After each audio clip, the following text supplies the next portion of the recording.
What's up, y'all? It is your girl, Sarah from Sarah Styles here, where data empowers true potential and I show you the power of your numbers. In today's video, I am sitting down and chatting with Tracy from Me, Myself, and Donuts. She is an expert in web development and graphic design. And so today we are going to be talking about part one of our two-part series, talking about how to grow your social media, specifically Instagram, and how to get that organic growth, make your feed look pretty if you want that, filters to use, and all of that. So stay tuned.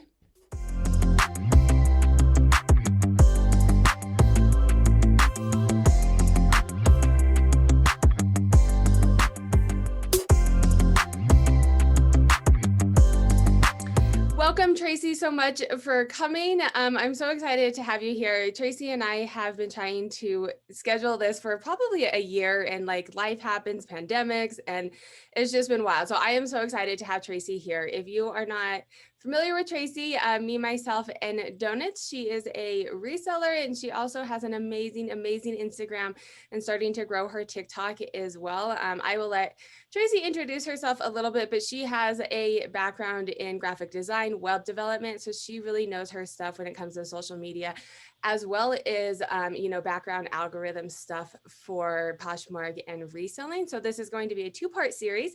Today we're talking about how to grow your business on social media, and then the next video with Tracy will be talking about kind of some SEO stuff and how to trigger the algorithm and that back end stuff to make sure that you're being seen and make those sales. So Tracy, if you want to introduce yourself, give us a little bit of background about who you are. Hi, everyone. I am Tracy. People know me as Me, Myself, and Donuts. That nickname just kind of stuck with me because before I got into reselling and Instagram, I loved to travel to different locations to find donuts, and people would just ask me about donuts, and it kind of just stuck. So I kind of nonchalantly created my own brand without knowing I created it by accident, but I'm totally fine with it. It's gotta be like a New England thing because my husband's from New England and he is obsessed with donuts. During the pandemic, we've been traveling to different parts in Colorado to find donuts too. And it's not, I mean, I like donuts, but I feel like it's more of like a New England like thing. We have Dunkin' Donuts here. I don't know if you guys have that where you are. We recently got it. Well, I say recently now, it was probably like 8 years ago, but it was a big deal to him when we got it. Oh yeah. Yeah. I wouldn't know what to do if we didn't have a Dunkin' Donuts. Yeah. Like I have maybe 2 within the radius between my mom and myself and my sister's house. No, I would say 4 different locations within like a 5-minute drive. See, now that's how Starbucks are. I could walk to a Starbucks. I could like throw a pebble to Starbucks. Yeah, we only have one Starbucks in the city and a Starbucks and a Target, and that's it. And we don't have any Starbucks. Like I've only been to one. Oh, that's wild. Yeah, we have Starbucks like on every corner, in every Target, on every corner, in supers, and yeah, they're everywhere. That's so funny how it all works out. So your background, your full-time job, you're a reseller part-time, but your full-time job really helps you in social media and reselling. Why don't you tell us a little bit about kind of what you do? Yeah, I went to school for graphic design and web design. So I have been doing all sorts of design for about, I want to say over 15 years now. So I do have a background in typography, color theory, things like that. So that also helps with Instagram and how my brain works. I have to have things matchy and pretty and using the right font and whatnot, because that's just how I'm wired that way, because that's what I've been doing for half my life. So it does help when I am doing Instagram, when I'm doing flat lays, things like that, even for Poshmark and reselling. So it comes in handy. Oh, for sure. And you guys can see, if you follow me on my Instagram, you can clearly see when I met Tracy. Like scroll back through my feed and you can see when I like met Tracy and we started talking, and she has helped. My feed is nowhere near as pretty and as organized as hers, but you can definitely tell, like it's very clear when I met Tracy and like we started talking and she's like, hey, try this, do that, to make it more cohesive and kind of build a brand. On that note, I'm going to share your Instagram with everyone just so they can get an idea, and then we'll get into some top tips on how to build your Instagram. And let me Yeah, how to build your Instagram, and use it to help with your business. So this is Tracy's. I was gonna say me, myself, and donuts, which it is, but I'll call you by your name. You This know, is it's Tracy. funny. I don't know anyone's real name, but I know their Instagram handle. It's terrible. I met a reseller yesterday for some like social distancing coffee.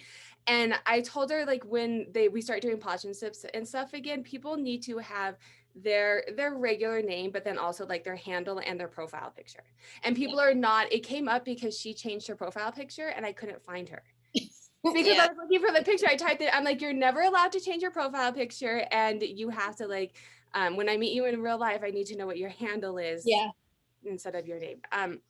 So if you want to kind of go through and maybe talk a little bit about why you've put together this the way that you have, any tips as we look at this, and then we'll dive into some good tips to help people grow their Instagram. Honestly, there's a lot of debate between a curated feed and a non-curated feed. It's all on preference. Uh, Again, like I said earlier, I like things to match and be cohesive and have a tone to the general look of the feed.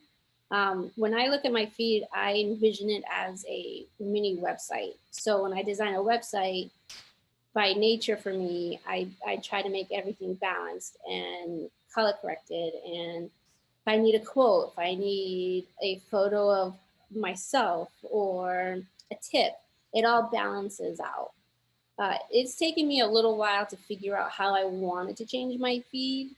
Because I kept, again, as a designer, I can changed my mind, I don't know, 10 times. It was horrible trying to decorate my house because I was on Pinterest scrolling and scrolling. I'm like, oh, I like this and I like this and I like that. And it just flowed together. Yeah, and I feel like so I mean definitely follow. I will leave Tracy's information down below and you guys can go follow her amazing feed. I go between a curated closet and or not closet, also closet, but Instagram and not one. It's much more time consuming to do it, but it's a brand, right? And I can see one of your posts on a feed and not even see your name and automatically say that's Tracy, right? And that's, you can still do it with a non-curated closet, but I think that is one of the benefits, right, of having a curated closet. I've had people, finally I've gotten there, with your help, using the same fonts and color schemes, and then my logos on most of my stuff too, that people are like, I knew that was your thing without knowing that it was yours. And so I think that can be one of the benefits, right, of It's for doing the sure. curated when you're doing it for your business. Yeah, when you get to a point where you have your business cards and poly mailers, things like that, and you're trying to integrate uh, your logo, your colors. Oh, everyone associates me with this pink tone, just like with you, you have like a pink tone. I can name a handful of other resellers that use a curated feed. Again, you don't need to have a curated feed to establish your brand per se, but it does help make it look more put together, more professional. Again, it's just like a mini website. Right.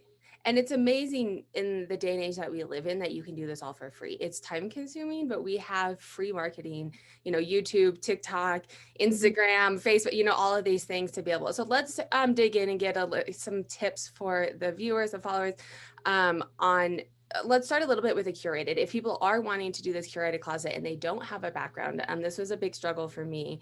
I don't know what works well together. I don't know, how to kind of make it work. What are maybe like your top 3 tips on if you know nothing and you're trying to, start branding on social media? What are kind of your top tips? Where would you start?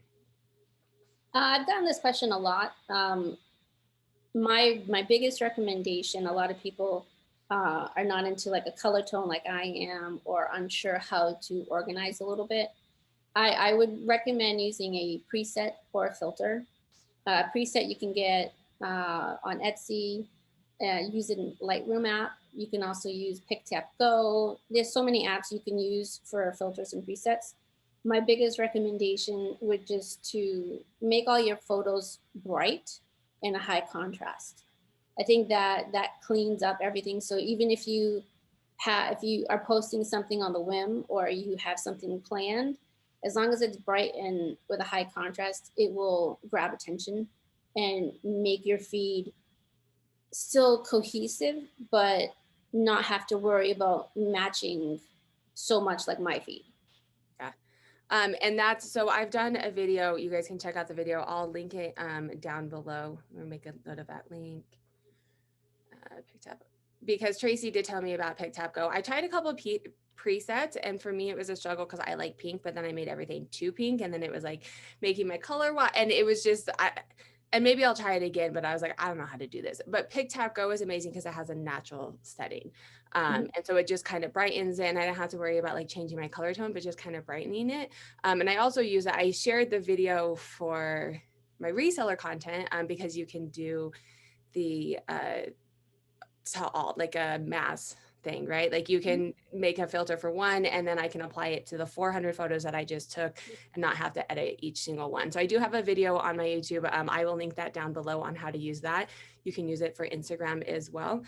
So filtering, definitely. Let's get into tips on growth. Your growth, we kind of both started ish around the same time. Like we want to grow this, right? We want to get to that, 10K, get the swipe up. You got there significantly quicker than I I did. You know what you're doing. You know SEOs. You spent a lot of time researching how to do this. So what are some kind of tips that you can tell people on how to grow their reselling business, how to grow their Instagram organically? Those who are watching, you want to do this organically because then your followers are actually people that you want on your feed as well. So what are some tips that you have? What can we be doing out there to be growing our Instagram or just social media in general? The biggest recommendation, I think, if it's Instagram, TikTok, Facebook, is genuine engagement. Instagram thrives on community, and the more you're active with your followers, commenting, sharing their posts, liking their posts, they're gonna view you as, oh, this person is really interactive with this community. I gotta check this person out. Let's see what her feed is about. And the more you interact with your followers, the more Instagram is gonna push more traffic, more eyes onto your account. So so if you're interacting with your followers, let's say I'm just starting, I have 100 followers, Mhm. and this 10K seems really unattainable. But if I'm interacting with my 100 followers, is it going to extend my reach outside of those followers so that I can start to get new followers, or is there something I should be doing to try and gain new followers as well? Uh, Unfortunately, Instagram, for me personally, I feel like is a recipe. In order to uh, bake your cake or bake your donut, you need to follow this recipe with all the ingredients and go step by step. Mhm. Instagram, it is a little time consuming if you want to grow to 10K. Uh, I would recommend planning out a little bit of time each day for engagement to interact with your followers, but you also need to be posting. Uh, I don't, when I first started, I was posting maybe twice a day, maybe 3 times a day, but that got very overwhelming for me because I was running out of ideas. Yeah. And I would, I kind of scaled back a little bit, and then I was only posting once a day. If it's posting to my story, if it's posting to my feed, that's what's going to help generate traffic. Now, when I had a surgery last year, and I was purposely out for about 2 to 3 weeks. I wasn't on my phone because I couldn't do anything, and every my engagement, everything just, it was non-existent because I was not active at all. So even if you don't have an idea for a post, I would recommend engaging in your stories, because if you engage in your story, your followers get to interact with you. And if they interact with you by using maybe a question or a poll sticker, that may generate a direct message. And then once again, Instagram is like, oh, this person is sending out really valuable information. What are they posting about? Let's get more eyes on this story. Let's see what they're about. Okay, so let's talk because that's interesting. We're talking about engagement, but like let's get to the nitty gritty. What does actual engagement mean? And I know there's like a hierarchy, like because you have so for a post, you have, likes, comments, saves, shares. And so when you're building content, what are you trying to get? You know, you have all these different actions. Is one better than the other? Are you wanting people to save your post, or are they all kind of ranking the same? I think you're going to get a lot of different opinions on that. For me, I think if you can have a post and have it shared out and have your followers share your post, like quotes or whatnot, that will rank pretty high because people are trying to get more eyes on your content and your information is valuable. So Mhm. they're sharing more. The second most important I would probably recommend is commenting. If you're commenting, if someone comments on your post, they're engaging with you. And then if you get a comment, the most important thing to do is comment back. I see a lot of feeds or a lot of posts that have a ton of comments, granted within reason, because if you have like thousands of comments, you can't obviously respond to them all. Yeah. But once you post and you're able to, I would definitely recommend replying back to those comments. Because if you are, that shows that Instagram is, you're active, you're engaging with your followers, followers are engaging with you. And the more you comment, the more comments you get and reply to, it triggers Instagram saying, this is a great post, we need more eyes. Yeah. And I've heard this, make a call to action, right? And Mhm. it feels so, I've started to get more in the habit, but it feels very unnatural to like dictate to people what to do. But I've noticed when I'm looking at posts as well too, like I'll like something, I'll comment, but when someone asks for it, I'm definitely more willing to do it. But it's very uncomfortable to do. So let's talk a little bit about like building content. You're new to Instagram, or you're really wanting to take it to the next level. But like you said in the beginning, you're starting to run out of ideas.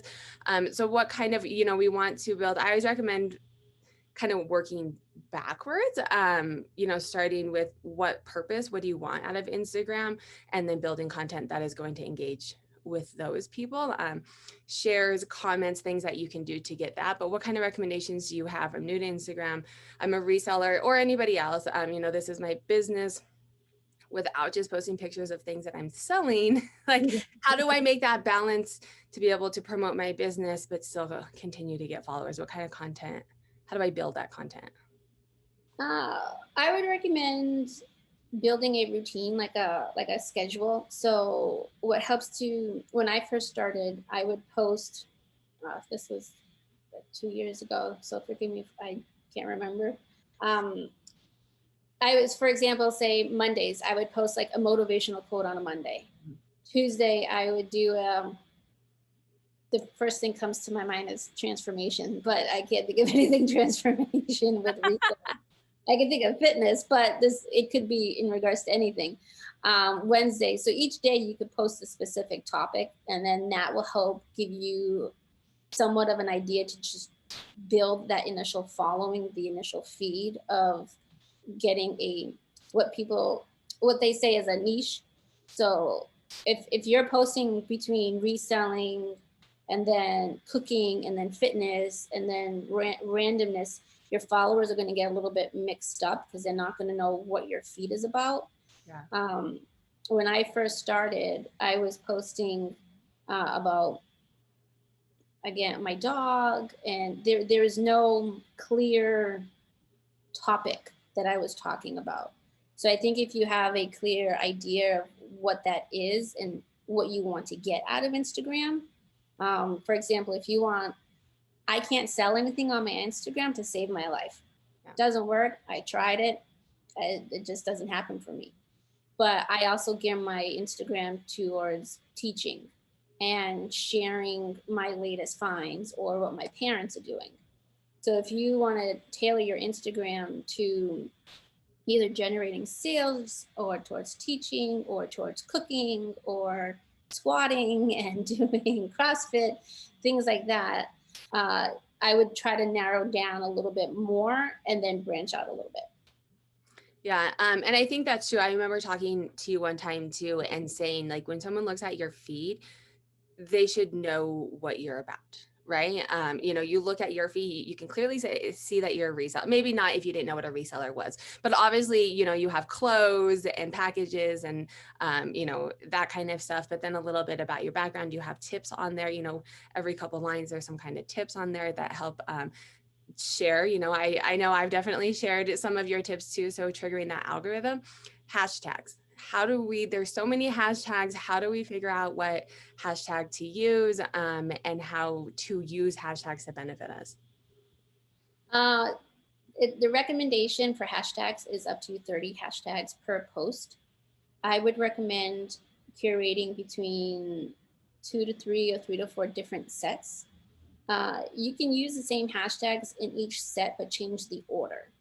If you use the same set of hashtags on every post, that may trigger Instagram to shadow ban you. And shadow ban means you kind of went against their rules. Like you're either liking too fast, using banned hashtags, following too fast. And when you do something repetitive like that, commenting too fast, they think you're a bot. When you think of bot, what does that remind you of with reselling? Yes, right. I know Yeah. it's I was telling someone, Instagram is very Poshmarky to me, and YouTube seems a bit more eBay. Like those are how I like YouTube. You can grow as long as you know like the consistency, and you trigger the algorithm. Where Poshmark, you have to be a bit more social. And yes, they want you to be the person doing it, right? Yes. So shadow banning, what does that like? What happens if you get shadow banned? I've heard that word, but like talk a little bit It is about. bad. It's a bad word. Yeah. I think when I first started early on, I learned everything from scratch. So when I was trying different things and learning how to do XYZ, I was liking too fast. I was following too fast, and poof, my account was locked for like a couple days. Oh, like Um, completely locked it out. completely locked me out. Okay. Uh, so depending on the action that you do, can also depend on how they shadow ban you. So I've seen people, if you're liking too fast, you can't like comments. If you're commenting too fast, you can't comment on anything. And if you keep doing repeat offenses, then they can actually lock you out and like completely remove your account. Oh, wow. Okay. And I've noticed that too I did the same thing, following, I'd get on and I would just mass follow people, which you can do on Poshmark. They don't get you in trouble there, equating Yep, the yep, two. you can. You can get in trouble with doing mass following on Poshmark too. Oh, no, you're right. There is some, but it's a big limit. It's a significantly bigger limit. You're right. Yes, you're right. It's like 10,000 or something. I mean, it's because I have gotten in trouble for that, but it's big. I've gotten it into share jail, and follow jail. Share jail like 4 or 5 times, and follow jail once. I've gotten into jail once, but they couldn't, Poshmark fashion couldn't tell me why. Oh, Right. I sent an email and they're like, the standard thing. And I was like, well, I don't know why this is. I had to wait over the weekend. So definitely if you guys are trying to grow, do it organically, get on, make a routine, right? To, interact. Even if you can only, for me, it was 10 minutes a day before I went to bed. I would get on 10 minutes a day and interact. And that's, how I grew, but maybe it was a little bit slower. If you have time to actively engage doing these mass likes, these mass follows, these mass, whatever it is, isn't going to do. I do have one more question for the hashtags too. There's so many hashtags yeah. out there. How do you decide which ones to use? So I would recommend think of hashtags like a ladder. So in order to climb the ladder, you have to start at the bottom in order to get to the top.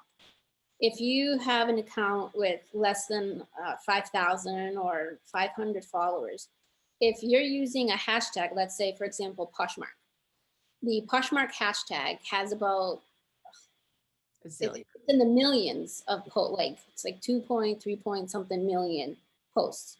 Your post, if you use that hashtag, most likely will not, like, even though I have 15,000 followers, I'm not going to be seen within that hashtag. Maybe in the recent, when you click on that hashtag, there is 2 sections where it's the top and recent. Uh, for recent, you most likely will be able to see because it was just posted. Yeah. But I would recommend finding hashtags that are do different tiers, under 500K, under 100K, and then maybe another set of under 50K. So if I can rank on a low hashtag, for example, a hashtag that only has 20K posts in it, then if my engagement is high on that post, then I'm going to be seen on that hashtag. And then that's going to bump me up to the 50K hashtag. And then if I get seen on the 50K, then it's going to bump me up a little bit more to the 100. And then I just, again, I climb the ladder up. Yeah. So I would do a mixture of uh, different tiered hashtags within your set. Okay, so all within this set. So those who are pretty new to Instagram, just to clarify some of the things that Tracy is talking about ranking, and correct me if I'm wrong, but you know, you have a hashtag and you get ranked, which puts you on like the top page, and then people are seeing you on that page. And if you rank, it's also pushing out your engagement to other people outside of your following, right? Am I saying that right? Okay. I know ranking is important, but I want people to know like behind like what that ranking is actually doing. So I like the latter because I always did under 100,000, but as I've gotten a bit bigger, I've started to go above that 100,000. Just out of intuition, I guess. I'm a little bit bigger. Maybe I can rank a little bit higher on those. And I think that's probably what's been happening with me is I can rank, you know, in those lower hashtags, and then that's kind of bumping me. Rarely will I use a Poshmark hashtag because there's no, Yeah, there's, I yeah, there's like 5 resellers I can think of, you know, we can probably all think of those 5 resellers that will rank in that one. All right, so this was so great to have you here. Tracy's information is down below. Obviously, she's on Instagram, so you can reach out to her as well. And stay tuned, everyone, for part 2. We are going to be diving into Poshmark SEO. You know, Tracy alluded to building websites, so she really understands the back end algorithms, how to get your stuff seen when you're reselling, keywords to use, all of that stuff to trigger those algorithms and make all the money reselling. So thank you guys so much for joining. Make sure to head on over to Tracy's Instagram and give her a follow.